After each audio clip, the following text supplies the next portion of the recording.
Fala aí, pessoal, tudo bem? Hoje, na disciplina de Anestesiologia de Pequenos Animais, nós vamos dar início agora a novos temas, né? No caso, o tema que a gente vai ver hoje são planos e classificações anestésicas, ok? Isso vai ser utilizado quando o nosso paciente for anestesiado com uma anestesia inalatória, ok?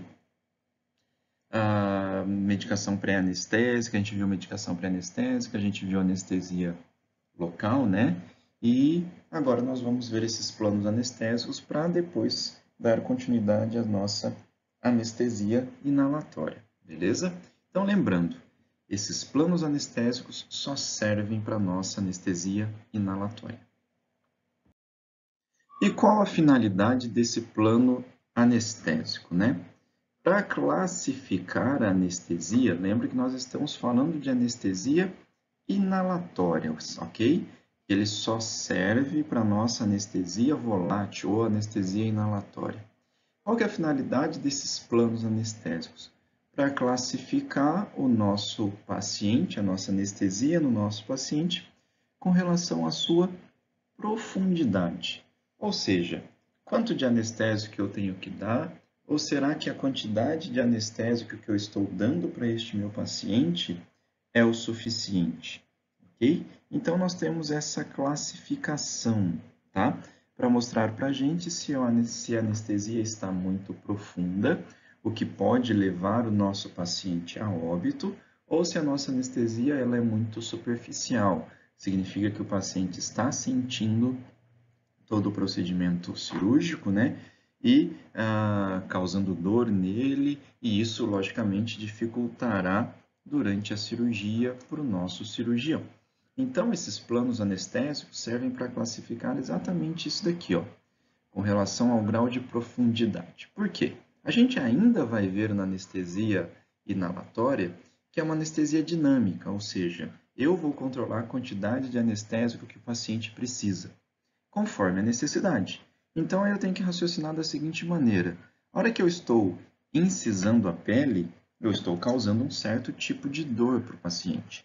Só que a hora, por exemplo, que eu estou pegando um pino intramedular ou minha furadeira para furar este osso do paciente, colocar um fixador externo, colocar um pino intramedular, essa dor será muito diferente, né? Será uma dor muito maior do que somente a incisão de uma pele. Então, para isso, eu preciso dar uma maior quantidade de anestesia para o meu paciente. Então, a anestesia volátil é extremamente dinâmica. E nessas diferentes situações, eu tenho esses planos anestésicos para avaliar profundidade. Olha só o que está escrito aqui: não tem utilização numa anestesia injetável, que a gente ainda vai ver, e numa neuroleptalgia, que a gente ainda vai ver também, tá? E ele foi proposto por Gödel, né, que esse médico americano, esse médico anestesista americano, lá em 1937. Ele avaliava os pacientes com relação à profundidade anestésica e ele desenvolveu uma tabelinha que depois eu vou mostrar para vocês no final da aula para classificação desse plano anestésico, ok? Então, gravem. É utilizado somente para anestesia inalatória para avaliar grau de profundidade anestésica. E lembrando também que temos as nossas variações, né? Então, quer dizer que entre as espécies, por exemplo, vamos pensar em cães. Cães braquiocefálicos têm uma dificuldade respiratória muito maior do que cães que não sejam braquiocefálicos, não é isso? Temos variações com relação aos fármacos. Temos anestésicos inalatórios que causam maior depressão ou menor depressão. Temos também a influência da CAM, que nós chamamos isso de concentração alveolar mínima. Nós ainda vamos estudar isso nos nossos anestésicos inalatórios, tá? Mas isso quer dizer potência. Então, quanto mais potente meu anestésico é, logicamente, menor quantidade eu tenho que dar. E, logicamente, devemos lembrar do estado dos nossos pacientes, né? Olha só, um paciente extremamente caquético, extremamente debilitado, ele já tem um certo grau de depressão, não é isso? Então, meu anestésico vai causar uma depressão ainda maior no sistema nervoso dele. Então, consequentemente, é um paciente que eu devo dar uma quantidade menor de anestésico. Pacientes obesos, extremamente obesos, né? O nosso anestésico ele se difunde para o tecido adiposo e isso é muito perigoso para a gente, tá? E pacientes senis ou pacientes idosos, né? Provavelmente esses anestésicos também serão, quando comparado um adulto com um velho, o anestésico ele será mais deletério, mais tem um poder de uma potência maior assim nos pacientes mais idosos. Então, são as variações que nós devemos levar em consideração. Então, num paciente rígido saudável, a mesma cirurgia, vamos pensar em uma orquiectomia, né? Vou utilizar um anestésico inalatório para fazer a castração do meu animal. Um paciente jovem, eu vou dar uma quantidade menor de anestésico desculpa, eu vou dar uma quantidade de anestésico e quando comparado a um paciente velho, essa mesma quantidade já pode ser fatal, ok? Então, nós devemos levar em consideração essas variações. Como que nós vamos classificar o nosso paciente? Através da avaliação dos reflexos, ok? Vamos avaliar este paciente antes da anestesia, com o paciente íntegro, né? Então, significa que todos os reflexos dele estarão presentes, óbvio, certo? E esses reflexos, ou eles vão se modificar, ou eles vão desaparecer, que a gente vai ver daqui a pouquinho, tá? E alterações de alguns parâmetros e alteração no padrão. Quando a gente fala, por exemplo, de sistema cardiovascular, a minha frequência cardíaca ela vai diminuir. O padrão também ele tende a se modificar, não é isso? E frequência respiratória também modifica o seu padrão, modifica a sua amplitude e assim por diante. E quando eu falo em reflexo, eu estou falando nesses principais reflexos. Olha só, reflexo óculo-palpebral, a gente vai ver, reflexo interdigital, reflexo laringotraqueal e o reflexo anal. Reflexo laringotraqueal é aquele reflexo que a hora que você está engolindo o alimento, você não consegue respirar, porque sua laringe ela vai se fechar, evitando a entrada de qualquer conteúdo no trato respiratório. A mesma história, um paciente acordado que tenha esse reflexo, eu não vou conseguir colocar um tubo dentro da traqueia deste animal. Então, nós vamos classificar com relação a esses reflexos, a esses parâmetros e padrões. Então, os reflexos, aqui ó, os principais reflexos, óculo palpebral, né? Um dos principais é o óculo palpebral. Nós temos o reflexo palpebral, que ele vai desaparecer, reflexo corneano, que ele vai desaparecer, e o reflexo pupilar, ele vai se modificar. Como assim?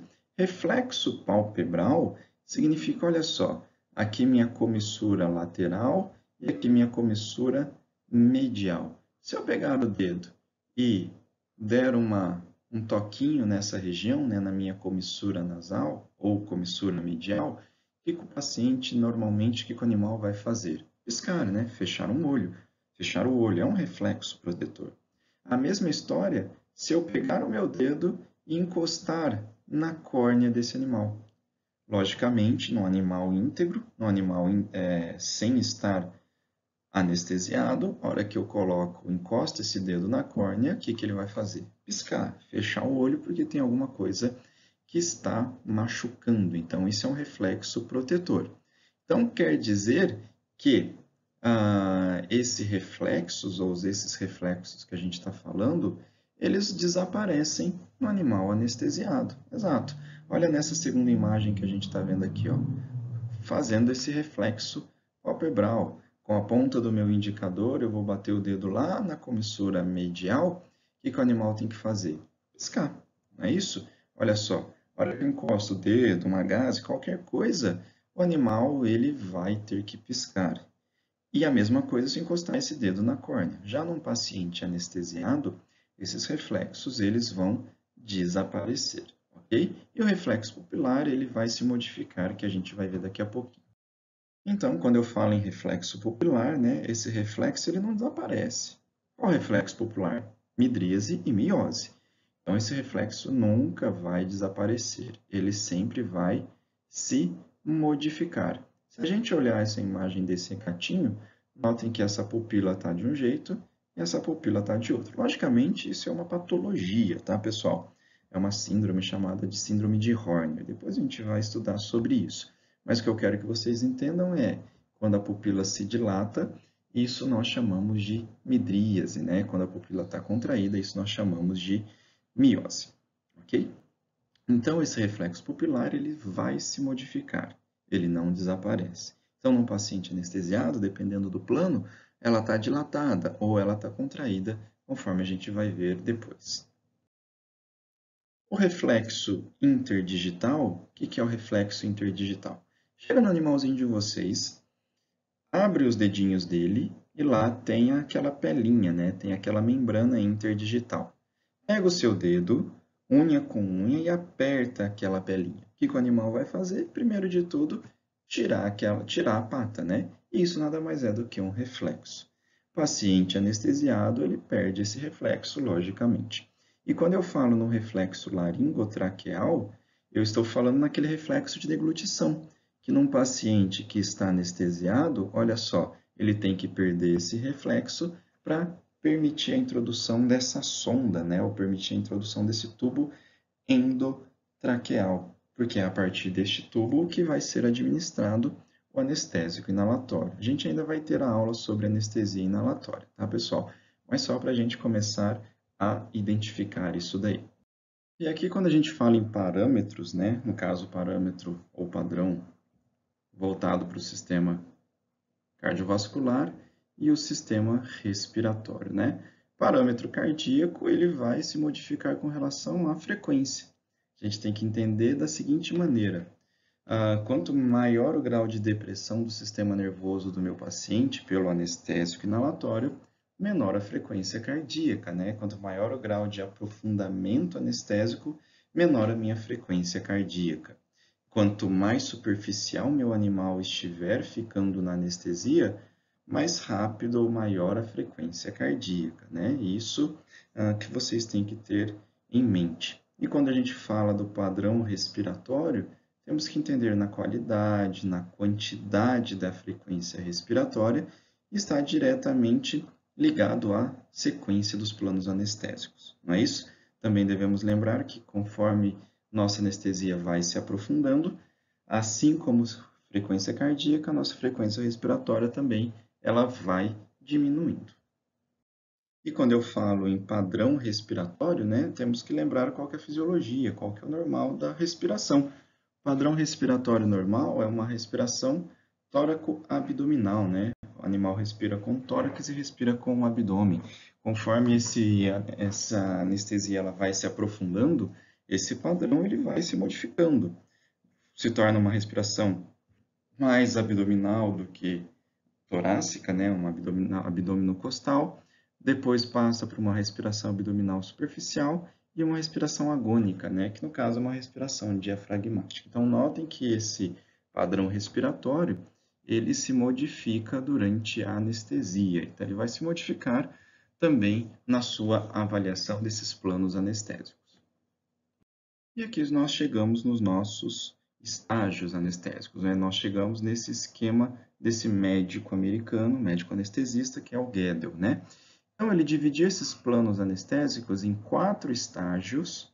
Olha só, estágio 1, estágio 2, estágio 3 e estágio 4, sendo que o estágio 3, que é a anestesia já, onde eu posso realizar um procedimento cirúrgico, ele dividiu em 4 planos. O que eu quero que vocês observem é o seguinte, daqui a pouquinho vai estar descrito esses planos, tá? Mas olha só, para a gente compreender, tá? Esse desenho aqui do lado é um esquemazinho que ele fez lá em 1937, né? Os sinais da anestesia. Ali não é um estágio, né? São sinais da anestesia. Então, olha só, o estágio 1, o animal está começando a perder a consciência. Então, significa que eu estou começando a dar o anestésico para o meu animal, tá? O estágio 4, olha o que aconteceu. Eu já deprimi muito o meu animal, né? Já dei muito anestésico para ele e ele teve uma depressão bulbar. Quando eu falo bulbar, é lá no tronco encefálico, tá? Teve uma depressão de sistema nervoso central e o que levou o nosso paciente a óbito. Então, o estágio 1 é o estágio mais superficial e o estágio 4 é o estágio mais profundo da nossa anestesia, ok? Então, o estágio 1, olha só, é onde o animal começa a perder a consciência. Estágio 2 é um estágio, digamos assim, indesejado, onde meu animal começa a ficar excitado, né? Começa a se agitar, mas logicamente isso é por um curto espaço de tempo. E o estágio 3 é aquele estágio onde meu animal já pode ser feito a cirurgia nele, né? E é dividido em 4 planos, né? O ideal é esse daqui, ó, o plano 2 e o plano 3, que são os nossos planos cirúrgicos. Plano 4 e o estágio 4 já é onde eu causo risco de levar a óbito este paciente. Então, aqui, ó, nesse estágio 1, começa quando? Quando eu estou administrando o anestésico, ok? Lógico, a gente ainda não teve anestesia inalatória, tá? Mas para a gente induzir o nosso paciente à anestesia, eu preciso primeiro administrar um anestésico na veia deste animal. Ele vai já estar anestesiado. A hora que aqueles reflexos desaparecerem, eu consigo intubar, ou seja, passar uma sonda endotraqueal, e a partir daí dar o anestésico por via respiratória para este animal.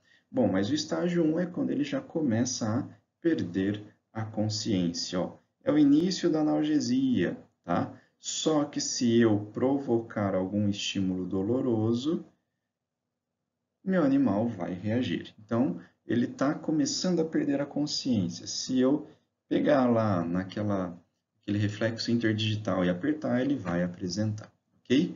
O animal pode apresentar taquicardia e pode apresentar hidríase, pode ficar excitado, onde ele vai defecar e vai apresentar micção. E lembrando que todos os reflexos ainda estão normais, não é isso? E ele vai começar a perder esses reflexos, ok? Esse é o nosso estágio 1. O estágio 2 é um estágio de excitação e delírio. Eu não quero que isso aconteça, logicamente. Isso é evitado pela utilização daquelas medicações pré-anestésicas que a gente já viu, os ansiolíticos, né? Os benzodiazepínicos, as fenotiazinas e assim por diante. Se tiverem dúvidas disso, só pegar a aula em relação às medicações pré-anestésicas e dar uma relembradinha lá. O que mais acontece nessa fase está aqui, ó, vômito, os animais começam a apresentar cialorreia, né? Lembra que a salivação eu posso evitar pelo uso da medicação pré-anestésica. Vômito, se o animal estiver em jejum, eu evito que isso aconteça, tá? Os animais, ele apresentam reações anormais a qualquer estímulo. É aquele animal que fica com uma hiperalgesia, ou seja, se eu relar nele, ele já dá um pulo, se assusta, ele está totalmente agitado com relação a essa perda de consciência. Logicamente, é um estágio que eu quero evitar ao máximo. Então, a medicação pré-anestésica ela serve para isso também, para evitar essa agitação, essa excitação no estágio 2. Porém, se isso acontecer, isso em coisa de alguns minutos já desaparece. O estágio 3 é onde ocorre a perda de consciência, tá? E essa depressão progressiva do meu sistema nervoso central. Já é um local de um plano, um estágio, né, de anestesia cirúrgica.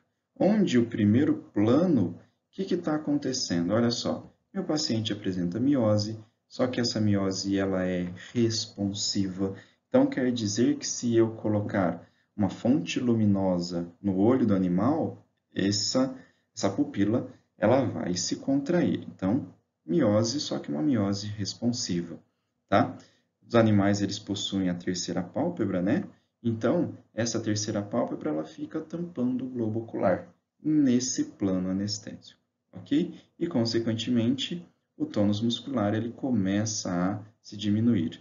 E eu não consigo ainda entubar o meu paciente. Eu ainda tenho reflexo laringotraqueal. Então, isso ainda não permite que eu entube meu paciente e coloque esse animal numa anestesia inalatória. E olha só, meu reflexo óculo-palpebral presente. Então, notem que está começando a diminuir todos os reflexos, né? Ele está começando a ficar anestesiado, ele está perdendo a sua consciência. Notem agora que no segundo plano, ainda do estágio 3, aquela respiração já fica mais superficial, diminui frequência respiratória, diminui frequência cardíaca, o reflexo que estava presente, ele diminui, aquele reflexo que estava presente desaparece, ele fica com um relaxamento muscular mais proeminente e olha só, ele tem miose com início de midríase, tá? O que lá no primeiro plano nós tínhamos uma miose responsiva à luz, agora aqui essa miose já com início de midríase, ok? Então, só para a gente entender, miose nada mais é do que a contração dessa pupila, né? E a midríase é a dilatação, o relaxamento dessa pupila, ok? Então, isso acontece no estágio 3, no segundo plano. E agora chegamos no terceiro plano do estágio 3, tá? Notem que a respiração ela continua superficial, aqueles meus reflexos que ainda estavam presentes, mas diminuídos, eles desaparecem. E olha só, minha pupila começa a ficar dilatada. E o normal é, se eu colocar uma fonte luminosa sobre uma pupila em midríase, concorda que essa pupila ela vai contrair. Isso é um reflexo normal. Só que agora eu faço isso e esse reflexo já não acontece, ou seja, esse reflexo está diminuído. Meu globo ocular fica centralizado e eu tenho diminuição de pressão arterial, frequência cardíaca e tônus muscular. Esse é um plano ideal para se fazer uma cirurgia, né? O animal já está totalmente anestesiado.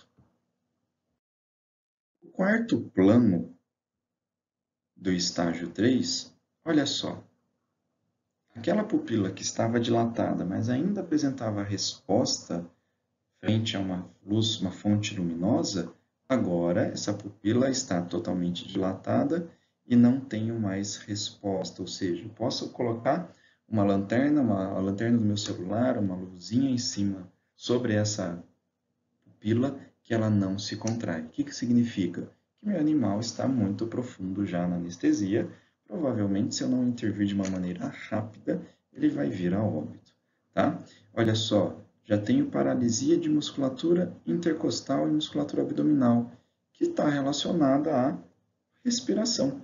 Então, meu animal tem aquela respiração que já começa a ficar agônica, né? Uma respiração apenas diafragmática e bem superficial. Lembram da fisiologia respiratória? Se eu não consigo fazer trocas gasosas, eu já tenho acidose respiratória, ok? E aí, nós já temos o início de uma apneia, todo mundo sabe que a apneia é quando o animal não respira, e uma depressão acentuada já do sistema cardiovascular. Notem que o nosso paciente está sendo muito aprofundado e ele já está indo a óbito, né? E aqui, por fim, o estágio 4, onde ocorreu já essa depressão bulbar. Depressão bulbar é bulbo, lá no tronco encefálico, tá? Olha só, a midríase continua, o olho, pupila totalmente dilatada, sem resposta, respiração agônica, parada respiratória, parada cardíaca. Se isso permanecer por alguns minutos, nosso paciente já morreu. Então, esses planos, eles servem para nós monitorarmos o nosso paciente com relação à profundidade anestésica, certo? Se nós chegarmos nesse estágio 4, dificilmente nós vamos reverter essa situação e o nosso paciente virá a óbito. E essa é uma tabelinha, né, que vocês vão encontrar na literatura, o livro de anestesiologia veterinária do Massoni, ele apresenta essa tabelinha, né, mostrando para vocês os estágios e planos, estágio 1, 2, estágio 3 e o estágio 4, sendo que o estágio 3 com seus planos 1, 2, 3 e 4, não é isso? Está mostrando para a gente, com relação à respiração, com relação ao reflexo pupilar, movimentação do globo ocular, reflexo palpebral, corneal, laringotraqueal, interdigital, o tônus muscular, se tem salivação ou não e a frequência cardíaca.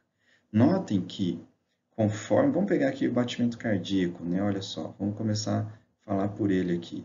Notem que, conforme eu estou administrando o meu anestésico, e meu paciente está começando a entrar em plano, olha só, no plano 2, meu paciente está excitado, né? Ó, apresenta taquicardia. Conforme ele vai se aprofundando na anestesia, meu animal vai diminuindo a frequência cardíaca e a partir do plano 3, ele já pode entrar em bradicardia e no plano 4, ó, parada cardíaca, tá? Então, essa tabelinha, ela está mostrando exatamente esses parâmetros para a gente. Quer ver? Vamos pegar um outro aqui, ó. Vamos pegar, por exemplo, vamos pegar aqui, ó, reflexo pupilar, tá? Para ficar simples da gente compreender. Olha no estágio 4. O que aconteceu no estágio 4?